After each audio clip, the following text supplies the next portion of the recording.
Hello, everyone. Welcome back to MediFriend. Today, we are going to talk about something very important, especially if you are over the age of 50. The number one cause of death in the United States is heart disease, and the most common type of heart disease is something called coronary artery disease. According to the Centers for Disease Control and Prevention, heart disease continues to be the leading cause of death in America. But here's what many people don't realize. It usually develops slowly over many years, and in most cases, it is preventable. So let's understand what coronary artery disease really is. Your heart is a muscle, and like every muscle in your body, it needs oxygen and nutrients to survive. That oxygen-rich blood is delivered to your heart through special blood vessels called coronary arteries.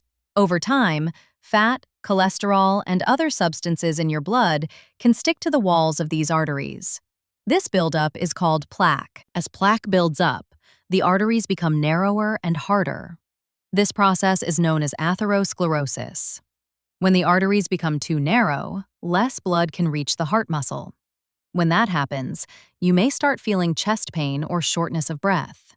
And if a blood clot completely blocks an artery, it can cause a heart attack. One dangerous thing about coronary artery disease is that sometimes there are no warning signs at all. Many people feel completely fine until something serious happens. However, some common symptoms include chest pressure or tightness, especially during physical activity. Some people describe it as an elephant sitting on their chest. You may also feel pain spreading to your arm, neck, jaw, or back. Shortness of breath, unusual fatigue, dizziness, and nausea can also be signs, especially in women. Now you might wonder, why is this disease so common after the age of 50? The answer is simple. Aging itself increases risk. As we get older, our arteries naturally become stiffer. If someone has had high blood pressure, high cholesterol, diabetes, or smoking habits for many years, the damage slowly builds up. By the time a person reaches 50 or 60, that buildup can become serious. Other major risk factors include obesity, lack of exercise, chronic stress, and family history. After menopause, women's risk also increases because protective hormone levels decline. So how do doctors diagnose coronary artery disease? Usually, it starts with basic tests like checking blood pressure, cholesterol levels, and blood sugar.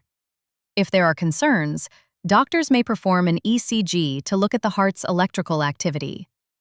A stress test might be done to see how your heart works during exercise.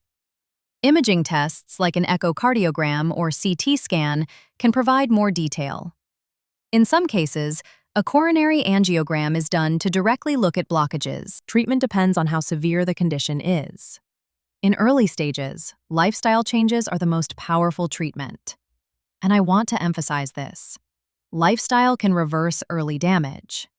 Eating healthier, exercising regularly, quitting smoking, losing weight, and reducing stress can dramatically lower risk. When medication is needed, doctors often prescribe statins to lower cholesterol. Blood pressure medications such as ACE inhibitors or beta blockers may be used. Aspirin or other blood thinners can help prevent clots. If chest pain occurs, nitroglycerin may be prescribed. In more serious cases, procedures like angioplasty may be done, where a small balloon opens the blocked artery and a stent keeps it open. In severe blockages, bypass surgery may be required. Now let's talk about prevention, because prevention is far more powerful than treatment. Diet plays a huge role. A Mediterranean-style diet has been shown to significantly reduce heart risk. That means more vegetables, fruits, whole grains, fish, olive oil, and nuts. Try to limit fried foods, processed meats, sugary drinks, and excess salt. Small daily food choices make a big difference over time. Exercise is equally important. You don't need extreme workouts. Simple brisk walking for 30 minutes a day, 5 days a week, can strengthen your heart. Swimming, cycling, light strength training, and even yoga can improve circulation and reduce stress. The key is consistency. Managing stress is also critical. Chronic stress raises blood pressure and inflammation. Deep breathing, prayer, meditation, and good sleep habits can all protect your heart. If you are over 50, Regular checkups are essential. Monitor your blood pressure. Know your cholesterol numbers. Check your blood sugar. These numbers tell you what's happening inside your body before symptoms appear. The most important thing I want you to remember today is this. Coronary artery disease does not happen overnight. It develops slowly, and that means you have time to change the outcome. Every healthy meal, every walk, every positive choice strengthens your heart. If you found this information helpful, please like this video, share it with someone over 50, and subscribe to MediFriend for more health education designed especially for you. In our next video, we can talk about early heart attack warning signs that many people ignore. Stay healthy, stay informed, and I will see you in the next video.